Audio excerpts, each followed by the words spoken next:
किस दिशा में तुलसी को रखने से क्या फल प्राप्त होता है?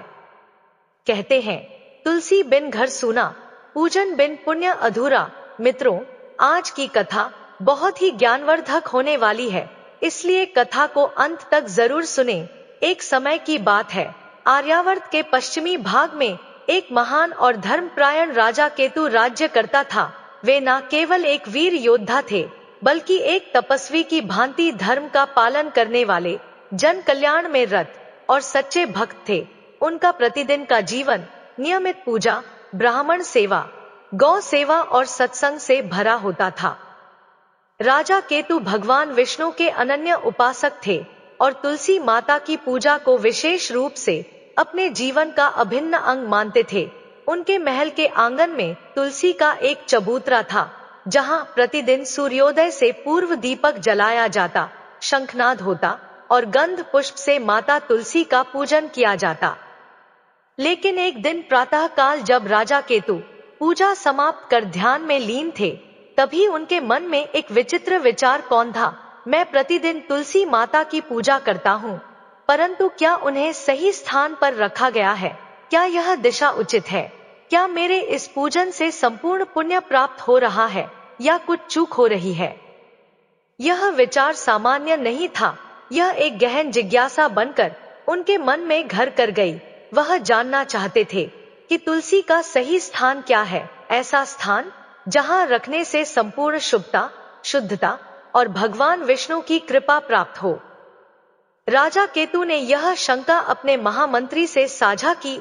महामंत्री ने कुछ धार्मिक ग्रंथों का उल्लेख किया, लेकिन उसमें भी विभिन्न मत थे। कोई पूर्व दिशा कहता, कोई उत्तर, कोई कहता ईशान कोण श्रेष्ठ है।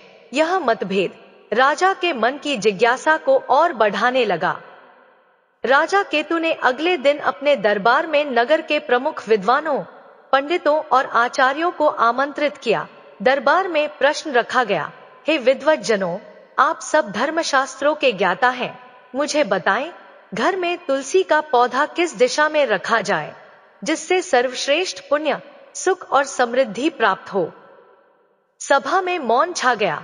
कुछ पंडितों ने शास्त्रों के विभिन्न श्लोकों का उद्धरण देते हुए कहा, पूर्व दिशा शुभ है, क्योंकि सूर्य वहां से उदय होता है। उत्तर दिशा में कुबेर का वास है, अतः वह उत्तम है। ईशान कोण देवताओं का कोना है, वहीं रखें। रसोई के पास रखें, ताकि पवित्रता बनी रहे।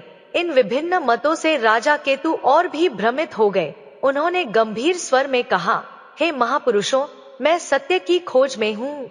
मतभेदों से सत्य छिपता नहीं, वह प्रकट होता है जब हम आत्मज्ञान और ईश्वर की कृपा की ओर बढ़ते हैं। मुझे किसी ऐसे दिव्य पुरुष की आवश्यकता है जो मुझे यह गूढ़ रहस्य स्पष्ट कर सके। सभी ब्राह्मण एक स्वर में बोले, हे राजन, यह प्रश्न सामान्य नहीं है, इसका उत्तर केवल एक ही दे सकता है, देवर्षि नारद। वे तीनों लोकों के ज्ञाता हैं, भगवान विष्णु के पार्षद हैं और समस्त धर्मों के मर्म को जानते हैं। राजा केतु ने उसी क्षण संकल्प लिया, जब तक मुझे इस प्रश्न का समाधान नहीं मिलता, मैं अन्न जल को केवल तुलसी जल से लूंगा और प्रभु से प्रार्थना करूंगा कि वे देवर्षि नारद को मेरी शंका समाधान हेतु भेजें। राजा केतु ने सिंहासन से उतरकर ध्यान मुद्रा धारण की और उनके हृदय में तुलसी माता का दिव्य स्वर गूंज उठा। हे राजन, सच्ची श्रद्धा से किया गया एक भी प्रश्न व्यर्थ नहीं जाता। जो भक्त मुझसे यह पूछे कि तुम्हें कहाँ रखूं, वह केवल मुझसे नहीं, स्वयं ईश्वर से संवाद कर रहा होता है। तुम्हारा उत्तर निकट है। और इसी के साथ शुरू होती है राजा केतु की आध्यात्मिक यात्रा, जो उन्हें ले जाएगी उस दिव्य रहस्य की ओर कि तुलसी कहाँ है, वहां भगवान है। राजा केतु अपने महल के शांत कक्ष में ध्यानस्थ बैठे थे। उन्होंने संकल्प लिया था कि जब तक तुलसी माता के स्थान का रहस्य स्पष्ट ना हो, वे केवल तुलसी मिश्रित जल और फलाहार से जीवन यापन करेंगे। 3 दिन बीत गए और राजा केतु की साधना निरंतर गहराती गई।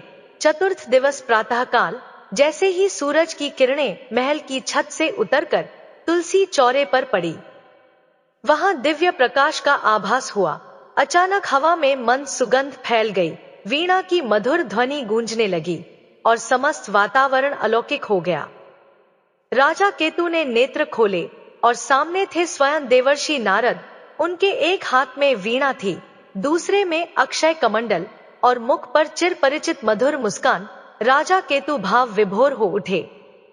उन्होंने तुरंत अपने आसन से उठकर देवर्षि को साष्टांग प्रणाम किया और कहा, हे देवर्षि नारद, आज मेरा जीवन धन्य हो गया। मेरी छोटी सी जिज्ञासा के उत्तर के लिए आपने स्वयं पधार कर कृपा की है। नारद जी मुस्कुराते हुए बोले, हे राजन, तुम्हारी जिज्ञासा छोटी नहीं, अत्यंत गूढ़ और दुर्लभ है। जो व्यक्ति तुलसी का स्थान जानना चाहता है, वह स्वयं धर्म और भक्ति के द्वार को खटखटा रहा होता है। तुम्हारा मन पवित्र है और प्रश्न शुद्ध, इसलिए मुझे स्वयं आना पड़ा। राजा ने हाथ जोड़कर निवेदन किया, हे प्रभु, मुझे यह स्पष्ट रूप से समझाइए, घर में तुलसी माता को किस दिशा में स्थापित करना उचित है। इस विषय में अनेक पंडितों के भिन्न भिन्न मत है। मैं सत्य को जानना चाहता हूँ, शुद्ध, एक और अमिट सत्य। देवर्षि नारद ने गंभीर स्वर में उत्तर दिया, हे राजन, इस प्रश्न का उत्तर केवल शास्त्रों से नहीं, अनुभव से जाना जा सकता है।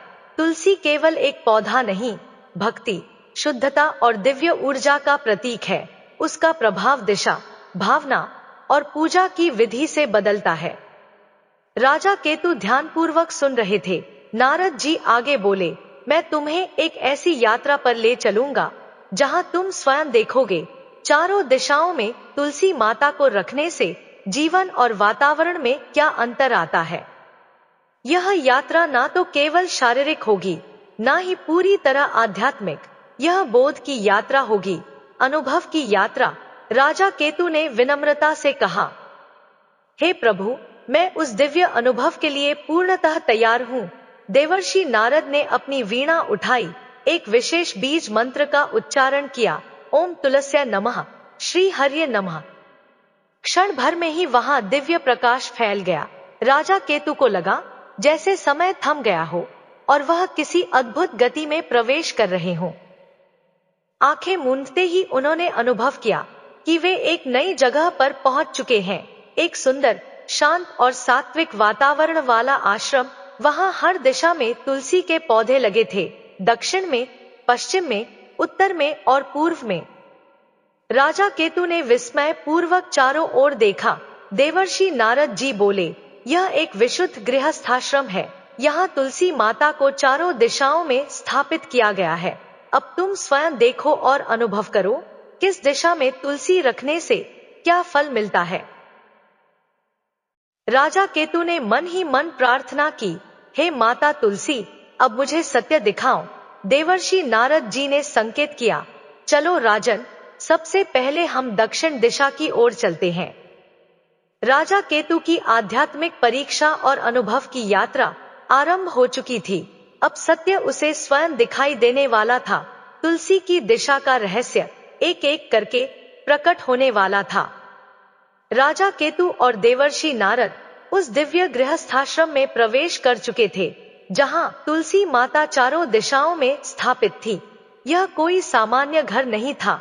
यह अनुभव, आध्यात्मिकता और शुद्धता से परिपूर्ण एक धार्मिक प्रयोगशाला जैसा था। चारों दिशाओं में तुलसी चौरे बने हुए थे, दक्षिण दिशा में, पश्चिम दिशा में, उत्तर दिशा में और पूर्व दिशा में। देवर्षि नारद ने राजा केतु से कहा, हे राजन, अब तुम स्वयं देखो, अनुभव करो और निर्णय लो कि किस दिशा में तुलसी माता को रखने से क्या फल प्राप्त होता है। हम प्रत्येक दिशा में जाकर वहां के वातावरण, लोगों की स्थिति और तुलसी की ऊर्जा को समझेंगे। सबसे पहले वे दक्षिण दिशा की ओर बढ़े। वहां एक बड़ा तुलसी चौरा बना था, लेकिन उसके चारों ओर उदासी छाई हुई थी। तुलसी का पौधा पीला, मुरझाया हुआ और कुछ स्थानों से सूखा था। पत्तियां झड़ रही थी। चौरे के पास एक वृद्ध महिला तुलसी को जल दे रही थी, लेकिन उसका चेहरा थका और चिंतित था। राजा केतु ने ध्यान से घर का वातावरण देखा। घर के सदस्यों के बीच क्लेश था। एक युवक बिस्तर पर रोगग्रस्त पड़ा था, घर की दीवारों पर दरारें थी और आंगन में नमी फैली थी।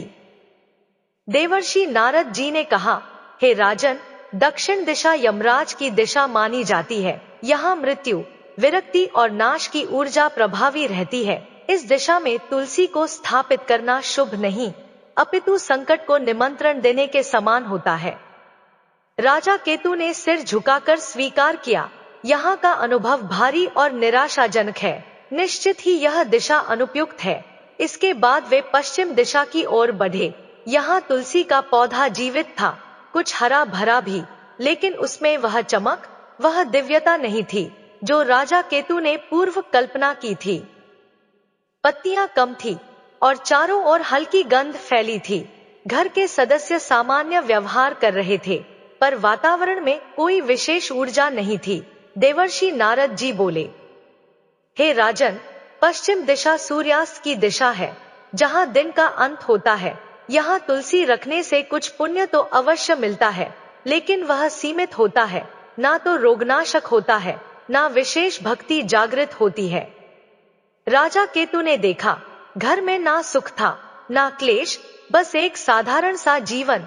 यह तुलसी मात्र शोभा बनकर रह गई है। राजा केतु ने कहा, ना शक्ति है, ना प्रभाव। अब वे उत्तर दिशा की ओर गए। वहां तुलसी माता का पौधा अत्यंत हरा भरा और पुष्ट था। उसकी पत्तियां चमकीली थी और उसके चारों ओर छोटे छोटे दीपक जलाए गए थे। घर के सदस्य भव्य वस्त्रों में थे। घर सुंदर था, सामग्री समृद्ध थी। लगता था धन की कोई कमी नहीं, लेकिन वहां एक विचित्र सी अशांति थी। पति पत्नी में वाद विवाद हो रहा था, बच्चे जिद में चिल्ला रहे थे और वृद्धजन मौन बैठे सब देख रहे थे। राजा केतु ने विस्मय से कहा, हे प्रभु, यहाँ धन तो है, लेकिन मन की शांति नहीं है। यह कैसी विडंबना है। देवर्षि नारद जी बोले, हे राजन, यह उत्तर दिशा कुबेर की दिशा है, धन, वैभव और व्यापार की। यहाँ तुलसी रखने से धन और भौतिक सुख तो मिलते हैं, लेकिन यदि पूजा विधि पूर्वक ना हो और भावना शुद्ध ना हो, तो यह अहंकार, कलह और मोह को बढ़ाता है।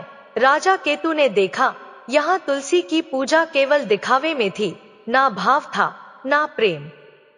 अब वे पहुंचे पूर्व दिशा की ओर और वहां का दृश्य अवर्णनीय था। तुलसी का पौधा सुगंधित, हरा, जीवंत और प्रकाशमान था। उसके आसपास स्वच्छता थी। वातावरण में एक दिव्य कंपन था। एक वृद्ध दंपति शांत मन से तुलसी की पूजा कर रहे थे। दीपक जल रहा था, घंटी की मधुर ध्वनि गूंज रही थी। बच्चे तुलसी के पत्तों से भगवान की मूर्ति पर अर्पण कर रहे थे। राजा केतु की आंखें भर आईं। यह वही भाव था जिसकी उन्हें तलाश थी। देवर्षि नारद जी ने गंभीरता से कहा, हे राजन, पूर्व दिशा सूर्य की दिशा है, ज्ञान और ऊर्जा की। यहाँ तुलसी माता को स्थापित करने से भक्ति, स्वास्थ्य, संतोष और ईश्वर की कृपा प्राप्त होती है। यह वही स्थान है जहाँ तुलसी अपना पूर्ण प्रभाव देती है। राजा केतु ने श्रद्धा से मस्तक झुका दिया। राजा केतु चारों दिशाओं का अनुभव कर चुके थे। अब उनके मन में कोई संशय नहीं था। उन्होंने कहा, हे देवर्षि, अब मैं जान चुका हूँ कि तुलसी माता केवल एक पौधा नहीं, बल्कि दिशा, भावना और पूजा की शक्ति के साथ जुड़ी एक दिव्य शक्ति है। अब मैं केवल पूर्व दिशा में ही उनका निवास करूंगा और यही शिक्षा अपनी प्रजा को भी दूंगा। देवर्षि नारद मुनि प्रसन्न हो गए। उन्होंने आशीर्वाद देते हुए कहा, हे राजन, तुमने जो अनुभव से सीखा है वही धर्म का सार है। अब तुम्हारे राज्य में सुख और संतुलन बना रहेगा। चारों दिशाओं का अनुभव लेने के बाद राजा केतु का अंतर्मन जैसे पूरी तरह बदल गया था। यह कोई सामान्य ज्ञान नहीं था जो उन्होंने पाया, यह था जीवित अनुभूति, धर्म का सजीव रूप और तुलसी माता की सच्ची सत्ता का अनुभव। देवर्षि नारद उन्हें फिर उसी राजमहल के भीतर स्थित ध्यान कक्ष में ले आए, जहां से यह यात्रा शुरू हुई थी। राजा केतु का चेहरा तेजस्वी था, हृदय भक्ति से भरा हुआ और दृष्टि में संतोष का भाव था। राजा केतु मौन बैठे थे। उन्होंने मन ही मन उन चारों दिशाओं को पुनः स्मरण किया। दक्षिण में मुरझाई हुई तुलसी और घर का रोगयुक्त वातावरण, पश्चिम में निर्जीव भक्ति और सीमित फल, उत्तर में धन था पर मन अशांत, और पूर्व में शांति, भक्ति और दिव्यता का साक्षात रूप। वे समझ चुके थे, केवल तुलसी माता को रखने से फल नहीं मिलता, उन्हें सही स्थान पर श्रद्धा और भक्ति से स्थापित करना आवश्यक है। राजा केतु ने नेत्र बंद कर कहा, हे तुलसी माता, आपने मुझे जो ज्ञान दिया है वह अमूल्य है। मैं वचन देता हूँ कि अब से आपको आपके उचित स्थान पर स्थापित करूंगा और समस्त राज्य में आपके महत्व का प्रचार करूंगा। राजा केतु ने उसी दिन अपने राजमहल के पूर्व दिशा में एक भव्य तुलसी चौरा निर्माण का आदेश दिया। यह कोई साधारण चौरा नहीं था, बल्कि एक धार्मिक स्तंभ बनने वाला था। चौरे को सफेद संगमरमर से बनाया गया। उसके चारों कोनों पर दीपक रखने के लिए पीतल की सुंदर नक्काशी की कटोरियां लगाई गईं। बीच में तुलसी माता को स्थापित किया गया और नीचे शंख, चक्र और पद्म के चिन्ह खुदवाए गए, जो भगवान विष्णु के प्रतीक थे। राजा केतु ने स्वयं जल भरकर तुलसी को अर्पित किया। गाय का गोबर और गंगाजल मिलाकर भूमि शुद्ध की गई। शंख ध्वनि और वेद मंत्रों के साथ तुलसी पूजन का महायज्ञ हुआ, जिसमें राज्य के ब्राह्मण, ऋषि और आम नागरिकों ने भाग लिया।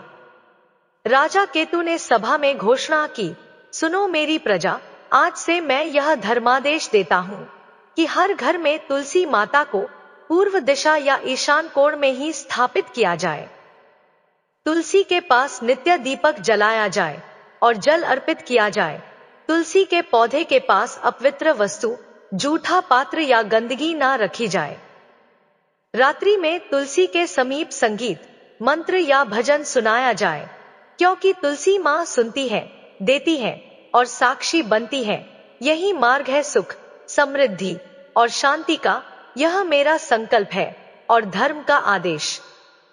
प्रजा ने जय तुलसी माता की के उद्घोष के साथ राजा के इस निर्णय का स्वागत किया। धीरे धीरे हर घर में तुलसी चौरे बनने लगे। गांव, नगर तुलसी पूजन की लहर दौड़ गई। राजा केतु की पहचान अब केवल एक शक्तिशाली शासक की नहीं रही, बल्कि एक ज्ञानी भक्त और मार्गदर्शक की हो गई। वह नित्य प्रातः काल स्वयं तुलसी माता को जल अर्पित करते, दोपहर में उनकी छाया में बैठकर ध्यान करते और संध्या को दीपक जलाकर भजन गाते। राज्य में अब रोग कम होने लगे, विवादों में शांति स्थापित हुई, भूमि उर्वर होने लगी और सबसे महत्वपूर्ण बात, लोगों के मनों में भक्ति और संतोष का जन्म हुआ। कुछ दिनों बाद देवर्षि नारद पुनः प्रकट हुए। उन्होंने राजा केतु को देखा और मुस्कुराते हुए कहा, हे राजन, तुम्हारी जिज्ञासा ने तुम्हें ज्ञान दिलाया और ज्ञान ने तुम्हें धर्म का अग्रदूत बना दिया। जो व्यक्ति तुलसी का सही स्थान जान लेता है, वह स्वयं भगवान के समीप हो जाता है। राजा केतु ने विनम्र होकर कहा, हे प्रभु, मैं अब समझ चुका हूँ कि एक तुलसी पौधा केवल आंगन नहीं, जीवन में लगाना होता है। देवर्षि नारद जी ने आशीर्वाद दिया, वीणा पर एक मधुर राग छेड़ा और अंतर्ध्यान हो गए। राजा केतु के संकल्प के बाद पूरे राज्य में एक अद्भुत परिवर्तन आरंभ हो चुका था। जहां पहले लोग तुलसी को केवल एक सामान्य पौधे की भांति समझते थे, वहां अब प्रत्येक घर में तुलसी माता को देवी के रूप में प्रतिष्ठा मिलने लगी। प्रभु की कृपा जैसे धीरे धीरे हर कोने में उतर रही थी। पूर्व दिशा अब हर घर में ईश्वरीय प्रवेश द्वार बन चुकी थी। धीरे धीरे तुलसी माता के वास से समस्त राज्य में चमत्कारी परिवर्तन दिखाई देने लगे। वर्षों से रुकी हुई वर्षा होने लगी। जहां वर्षों से सूखा पड़ रहा था, वहां घने बादल बरसने लगे, खेत हरियाने लगे, नदियां भरने लगी। जिन घरों में बार बार बीमारियां आती थी, वहां तुलसी की भस्म और तुलसी जल के प्रयोग से स्वास्थ्य लाभ होने लगा। वैद्यजन ने भी कहा, तुलसी में औषधि ही नहीं, ईश्वरीय स्पंदन है। राजा केतु प्रतिदिन ब्रह्मा मुहूर्त में तुलसी चौरे के पास दीप जलाते, कमल पुष्प अर्पित करते और विष्णु सहस्त्रनाम का पाठ करते। एक दिन जब वे तुलसी माता के समीप ध्यानमग्न बैठे थे, तो उन्हें एक दिव्य प्रकाश दिखाई दिया। उस प्रकाश में माँ तुलसी की सजीव मूर्ति प्रकट हुई। उनके नेत्र शांत मुद्रा, करुणामयी और चरणों में दिव्य कमल खिले थे। राजा केतु ने तुलसी माता से विनती की, हे तुलसी माता, क्या यह मेरी कल्पना है? तुलसी माता ने मधुर स्वर में कहा, हे पुत्र, जहाँ श्रद्धा होती है वहाँ मैं साक्षात प्रकट होती हूँ। तुमने मेरे लिए स्थान बनाया और अब मैं तुम्हारे जीवन, प्रजा और समस्त राज्य में लक्ष्मी रूप में वास कर रही हूँ। राजा केतु की आंखों से आंसू बहने लगे। अब राजा केतु राज्य एक धार्मिक केंद्र बन चुका था। बाहर से संत, ऋषि, विद्वान और व्यापारी आने लगे, तुलसी माता की दिव्यता देखने और अनुभव करने। तुलसी पूजन की महिमा दूर दूर तक फैली और कई अन्य राज्यों ने भी इस परंपरा को अपनाया। मित्रों, राजा केतु की कथा केवल एक राजा की नहीं, एक साधक की यात्रा है। शंका से समाधान तक, अनुभव से आत्मज्ञान तक, तुलसी माता केवल आंगन में रहने वाली वनस्पति नहीं, बल्कि आस्था, भक्ति, शुद्धता और श्रीहरि विष्णु की कृपा का अवतरण है। मित्रों, जहाँ तुलसी माता का वास होता है, वहाँ दोष नहीं टिकते, क्लेश नहीं पलते और दरिद्रता प्रवेश नहीं करती। मित्रों, वीडियो कैसी लगी कमेंट करके जरूर बताएं। वीडियो को लाइक शेयर करें और हमारे चैनल को सब्सक्राइब करें। आप सभी का धन्यवाद।